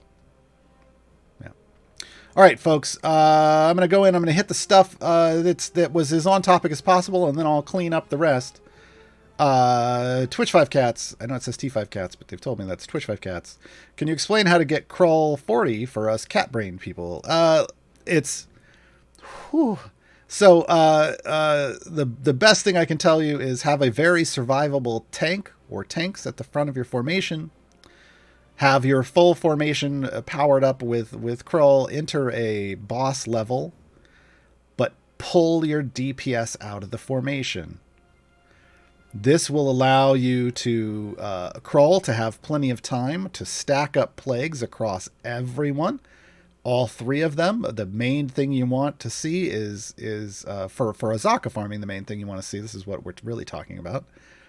Is that green vial at the bottom, and then once you think every enemy has that green vial, or your tanks are about to fall over, drop your DPS back in, let them explode all the enemies, and see what happens.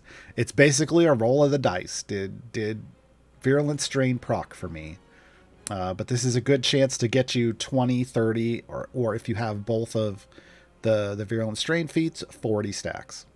Okay. If you don't have both Virulent Strain feats, you may never see 40 stacks. I'm just going to be real. 30 would be your goal. Okay. What else do we got? Beep. Torigar stacks ability looks like it's getting ready for a PvP match. Is the game going to have that PvP option? No. I don't think so. I don't know why the stacking ability would read as PvP. Yeah. But I've never heard anything about that. What else do we got? Lash 68, how do you acquire Spurt? Well, everybody in this pack is from... Everybody on the screen right now was from the Champions of Vile Darkness, Vecna's Champions of Vile Darkness pack that was a giveaway on Steam. However, you can pick up Spurt at any time from a time gate. So you pop open the little time gate. If you have six pizza slices, you can come in here and choose. Stop it. You can come in here and choose any champion that you want from any event year. There's been 5 of them now. Event year 6 will start at the end of the month, but there's Spurt. You can pick up Spurt. Also the cash drop, right?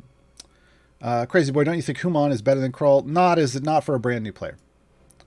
Requires a lot of investment to actually get the speed bonus, and that's not something a new player can do. So I do recommend, like if you were going to go just, hey, I want a super OP champion to help me snowball my early game, Krull's going to do it. Troll's going to do it. Max Qbert, are Krull stacks multiplicative or additive? Multiplicative. The unique instances, the stacks them. This is where we get confused. The stacks themselves that go 1 through 10 are additive, but the instances that allow you to go on top of that and then create 20, 30, and 40, those instances are multiplicative. So stacks are additive. 4 possible instances of a plague, multiplicative. The Mole's Revenge. Who's your favorite DPS to use with Krull? Usually, traditionally speaking, it's Zorbu. Traditionally speaking, it's Zorbu. However, for some weird balance reasons, Penelope is also a super secret DPS in slot 12. It's a great DPS with Krull. But generally speaking, it's Zorbu. But for a new player, Hitch serves that purpose and serves it well. Bloodless, what's a good early party composition for Krull? Whatever your tankiest tank is up front, and a DPS that isn't Jarlaxel or Catti-Brie. Krull is very DPS agnostic for the most part, which means he's just like, I'll help you kill anybody, boss. That's basically Krull. But But having somebody, you just Jarlaxel and Catti make it very difficult. You can make it work, but you tend to have to know what's going on and have a super durable tank. Back to Twitch 5 Cats. How can we transfer stacks without slaughtering the boss? Well, you want to slaughter the boss. Ideally, you want to transfer the stacks all to a little tiny minion and not the boss, because the boss continues to power up, but the minion doesn't. So, ideally, for Azaka farming reasons, which is a whole other conversation that would take a lot of time that we probably don't have today. You want a minion. It just makes it easier. Yeah. Brian Programs, which plague focus do you take for this? Usually Pilfer on a new player account. On my account, if I know I'm doing some Azaka farming, which is a manipulative gold farming thing, I'll take Pilfer. But if I'm just pushing, I'll go Pain.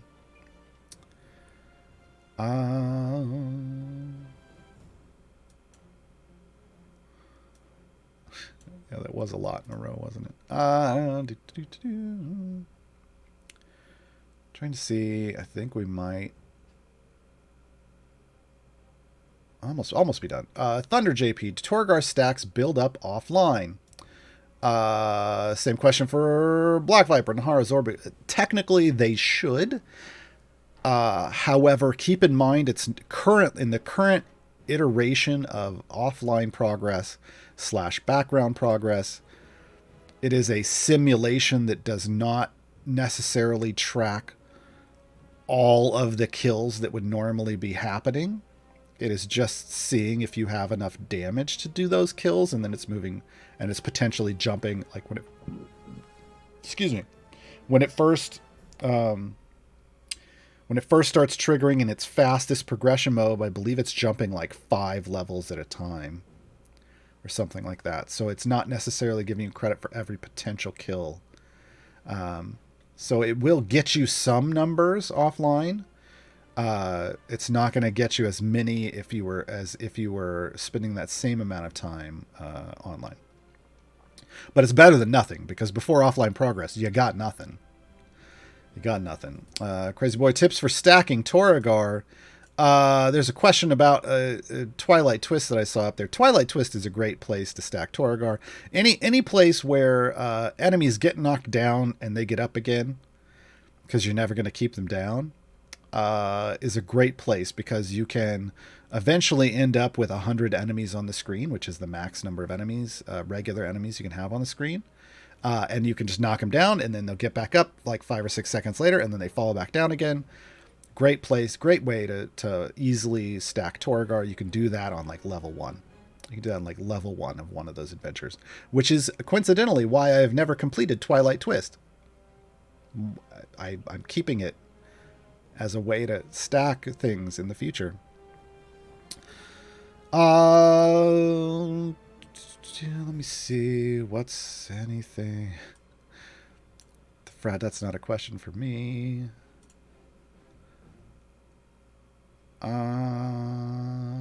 Piecework, tell me, why does Mars have a game speed that is simply prohibitively fast?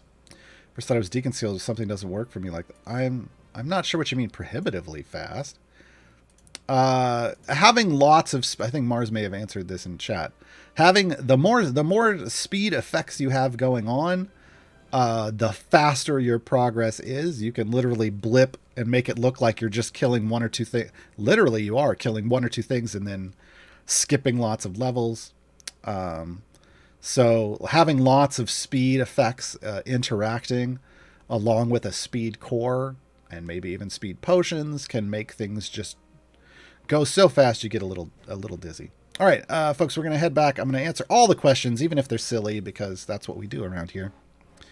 First, I'm going to preface this with, if you like the way I answer questions, or if you like the way I explain things, I've got a couple things for you. On the subreddit, I have over 100 guides for Idle Champions that are specifically targeted at new players. I don't really I leave the end game stuff for other people. I know where my wheelhouse is, and it's new player help. You can check those out. There's a command for that in chat, !gar_guides. Also, I stream on my channel. I do Idle Champions on Mondays usually. You can join me, twitch.tv/Gaarawarr, spelled like it sounds. But I also stream on this channel Fridays and Saturdays. So, yeah. Alaric Frost, when will Mars grow a real beard like Gar? Wow. Mars used to have a longer beard. Mars has never had one like this. This is excessive, probably, but I like it. Mars used to have a longer beard, and then one day for a one-shot, our first Storyteller Mars Presents one-shot, we used to play D&D one-shots, or fun shots as we called them on this channel, with Mars as our DM. He showed up in costume as Eskliner Marsire, and he had completely shaved his face and just shocked everybody. And since then, he keeps it a little more trimmed. Lesh68, what is the gold corrupted chest? It's the weekend chest. So all of these weekend buffs that are up here, it's a chest that could drop gear for all of these champions, but only if you own them. If you don't, it's only going to drop gear for champions that you own. Hero number 0. What affects the timer of the free time gate? The last one I need to wait like 1 month, but after I close the free time gate early because I don't need any of the 3 that were off. Oh, don't.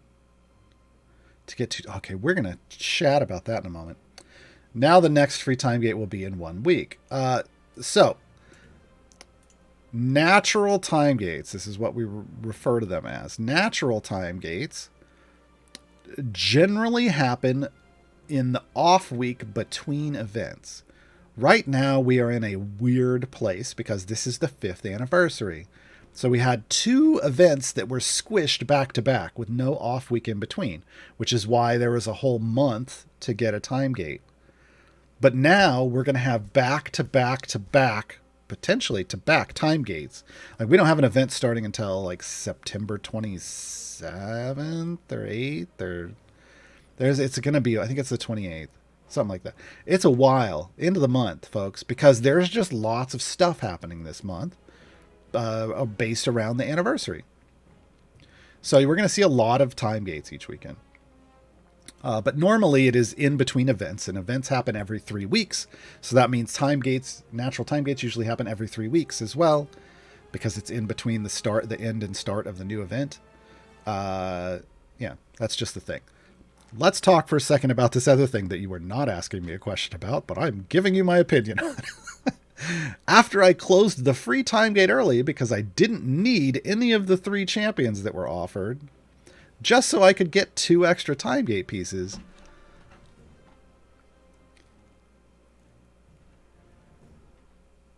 what you're saying to me is that you want time gate pieces, but you didn't like you need all the champions eventually. You do. You're going to need all the champions. There's going to be situations where everybody's going to get used. Even if you already had, like me, I have all of the champions, still do the time gate for the gear. It's free gear. 2 time gate pieces is not that much. It's okay, but an entire champion is a big deal because you can get them all the blue gear with Electrum chests. But those 3 gold chests are the ones that are going to help you burn your pity timer to get you those epics. So I just please don't the getting a refund of 2 time gate pieces thing. This is a holdover from Time Gates 1.0, which was not a good system. We are now in Time Gates 2.0, which is so much nicer. So if you want more time gate pieces, please unlock all the patrons, and then every week buy a time gate piece from them in the shop. They all sell one. Yeah. Totally not taco. Well, now I'm less interested. Oh. Taco fan. Returning player here. Welcome back. Top 4 team to use? I don't know what that means. I'm basically speed with my first team, Ashar and Artemis with the... Oh, okay. You're looking for pushing teams. I think the meta currently, if you're looking for meta stuff, Krond is up there. That's usually what gets talked about. Honestly, I find Penelope. Penelope can be the core of any pushing team. It doesn't really, as long as any DPS that you can use with Penelope is going to help. Penelope's going to help you push real far. But the best ones that I found were like Jaheira. Jaheira is if you can stack Jaheira up and go 900 plus levels on a decent situation where she's getting lots of stacks, Jaheira can challenge all of those top tier DPS with average item levels on, say, Artemis and Krond. If you go outrageous item levels on Artemis and Krond, they become overpowered because their items, their buff items need for their main abilities need a cap because they can just go infinitely, and that's not super healthy for the game. Alaric Frost, I just noticed that you've got an upgraded click damage. Where did you get that? Oh, skins. There's different click damage skins. They were through giveaways for a lot of things. The water one comes from the new shop. So once everybody gets the new shop, it will be under gem items. You'll be able to get some click damage skins. Lightning Hawk, can you explain a show how to use Vlanya? She was my free time gate character and I'm not seeing her used at all. Yeah, there's a reason she doesn't get used a lot. There's a couple reasons. She's okay. Let me throw in here real quick. Basically, she wants to either be in a column by herself or with only one other champion. And she wants to be behind and adjacent to the DPS if possible. That restriction isn't as important. You can also put her, with her specializations, you could put her in the same column as the DPS. It's basically how she's going to buff, right? And how much is what we're talking about here. So that's kind of what you're looking at. She has an ultimate that just removes 10 enemies from the screen. You know, as you do. She gains stacks based off a number of requirements, but the thing is if you use her ultimate, along with removing 10 enemies, it also maxes out the stacks, so it's basically a power on button. Yeah, that's about it. She's got a stun that happens occasionally. She's best used in combination with, like, Ariza, who's another Siren. Max Cubert, I'm unsure of how exactly Stokey works. Is there a limit of key marks? Stokey, slot 4, gold find and buffing. Gold find and buffing. I don't think there's a... Oh, there is... Wait, hold on. Enemies attacked by Stokey gain a mark of key. Yeah, Stokey. I think they can... I think this just means 1 at first. And then I think there's an upgrade later that allows it to go to, 5. So key infusion, once you get to 190, key infusion will let you have up to 5 marks of key on each enemy. So it does have a stack, or does have a cap. She's so tiny back there. You want her adjacent to your DPS. That's going to trigger the gold find feature. You want your DPS on the edge of the formation. That's going to trigger the buff. So she has a lot of requirements. And then she just pummels. things. And her specialization allows either a bud explosion of damage. That's this one, key explosion. Or a potential stun with a damage increase on the stunned enemy. This is the boss killer. This is the generic trash killer. Tigress Dark, my daughter wants to know how long your beard is. About that long. About that long. I've never measured it. I don't even know where to measure it from. About that long. And if you're a dwarf, yep. Canonically, I have... I play a lot of... I tend to play dwarves.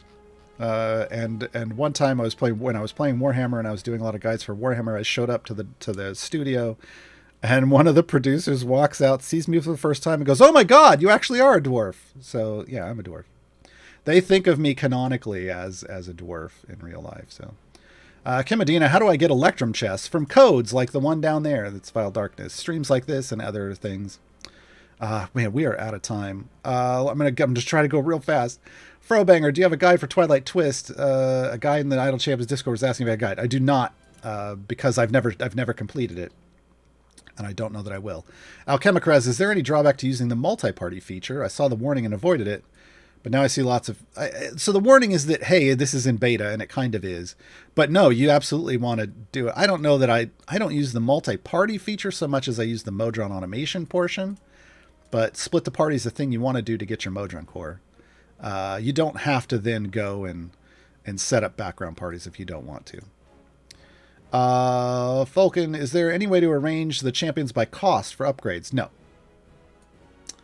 No, they're not. They're constantly arrayed by bench slot, period.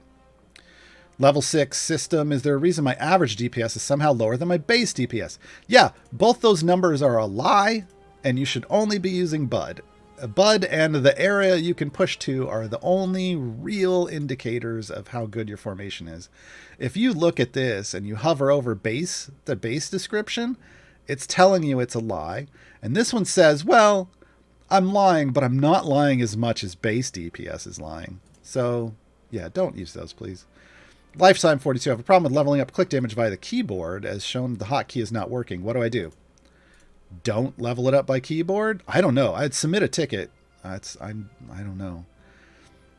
Graydon Voy, when did Eliwick get her lucky draw feat? I don't track when champions get new feats. I don't know. I track a lot of things about champions in my guides. I don't put a date on when a feat came out. Black Virtue, what race do half-elves count as? They're half-elves. I'm used to historic D&D where it's both elf and human. Yeah, no, it's not. They're their own... D&D is historically really racist, and they are considered half-elves. They're not one thing and one other thing. They don't count for either in this game. They're just half-elves. There is yeah. They are just half elves. Tom-toms, I came for the free Electrum chest. How's that work? You open up your store, you click unlock a locked chest, and whatever visual it looks like, and then you put the code in right there. Gold standard. What chest drop the potion to make gear shiny? No chest drops the potion that makes gear shiny, but any chest with gear that drops from it can drop a shiny version of that gear. There's a 1 in 1,000 chance. Shinies are the chase. They're the chase. Potions of shiny, potions of polish, tend for the most part to come from cash shop purchases. You can pick up one up in each of the patron shops. Billiam Smith, love it. Assumed well-powered all epic equipment. How do you choose where to apply the golden epic potion from the new Founders Pack?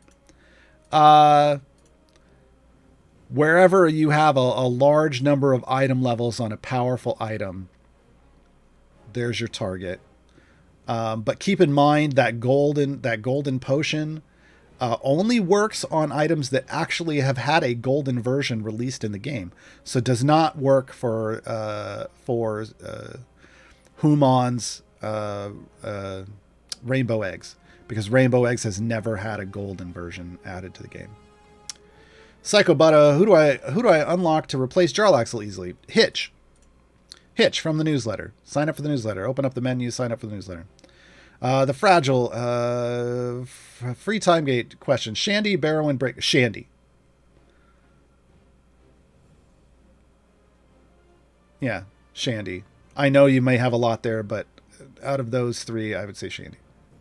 Without more information. BP, is it possible to have idle champions to have 2 interchangeable windows for parties? I don't know. That's a developer question. I don't think so. Ginge Bear, what is the best use of a potion of polish? I have 10. You want to find powerful items, and by powerful I mean things that have a good effect for you, like Humon's Rainbow Eggs. It makes it easier to get that effect to its cap. Or you want to look at like an Avrin who has like mirror image. Mirror image is an incredibly powerful ability. Making that shiny and thus more powerful is a big deal. You want to look for things like that. Biohazard. I know potions do not work in offline mode. The epic ones do, maybe. Some of them may do now. I don't know. It's hard to know. Background progress is in flux. So, do they work when you're switching between parties? Will the background party use the buffs? No, it's the potions go on whatever party you have applied the potions to. For me, Hitch is swappable with Human. Yeah, but Human isn't a DPS. So if you're looking to replace Jarlaxel as your DPS, Hitch is a great early option. Otherwise, you're going to have to go with somebody else. Deladia, Nova versus Avon. Can't seem to get Nova to give more DPS bonus despite 600 levels. Is Nova just bad for progression versus Avon? Avon is the strongest support buffer in the game. Nova is one of the strongest tank buffers, but you have to go, depending on what your gear on Avon is, you might have to go 900, 1,000, 1,200 levels. So it's hard to say. But Nova can potentially outscale Avon. It just depends on how many blacksmithing contracts you pumped into Avon. I'm almost done. I'm trying so hard. D. Margaro, not really a question, but you and Marsh should make a show called Grand Tour Guides of the Sword Coast. Jeez. Oh my. We almost had a show once, but we're not going to go into that. Ask Mars on one of his streams. Pipiv, how long does it take to 100% the game? I don't know. I'm still not there. It's been 5 years, but they keep adding new content all the time, so that's never really a thing. Hula Mountain, can you go fully free to play? Absolutely. Absolutely. You can play this game 100% free to play. You do not have to spend cash on this game. All the content, like all of the adventures and all of the champions, can be picked up free. Elongated Goose, as a new player, what champion or type of champion should I get for my first time gate? Crawl's a good choice, like I said. However, generally speaking, what we try to recommend is that you figure out where you need 2 champions in every slot, and you start building towards having 2 champions in every slot, because that unlocks Split the Party, which gets you your first Modron core, and that's a big deal. Balagan, can you explain Vecna's event? Where should I use those champions exactly? This is just a tie-in. It doesn't mean you're going to use all these champions in a single formation. You might. I mean, this is okay with Krond, but it's more that they just gave you a big pack that was themed off of that they thought was good champions to help you start out, or help you continue your progress.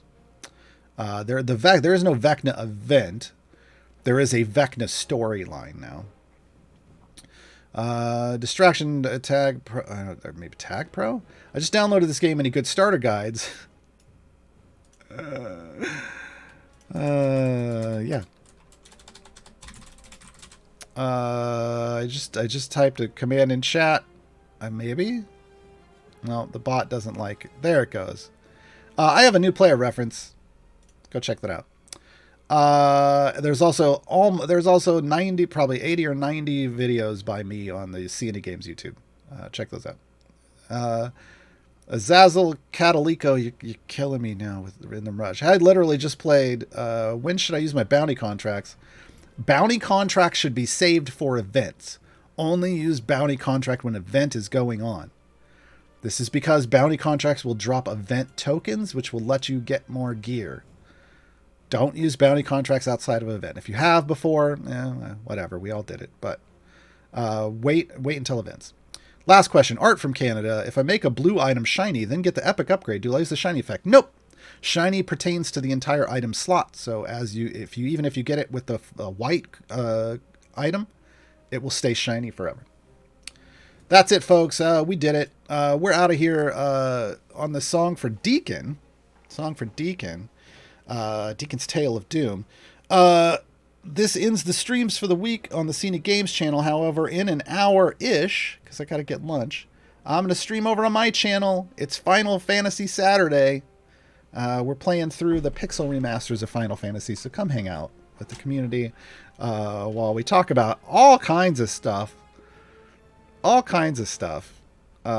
play some old Final Fantasy games. See you there. Bye, all.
heart still has a few tricks.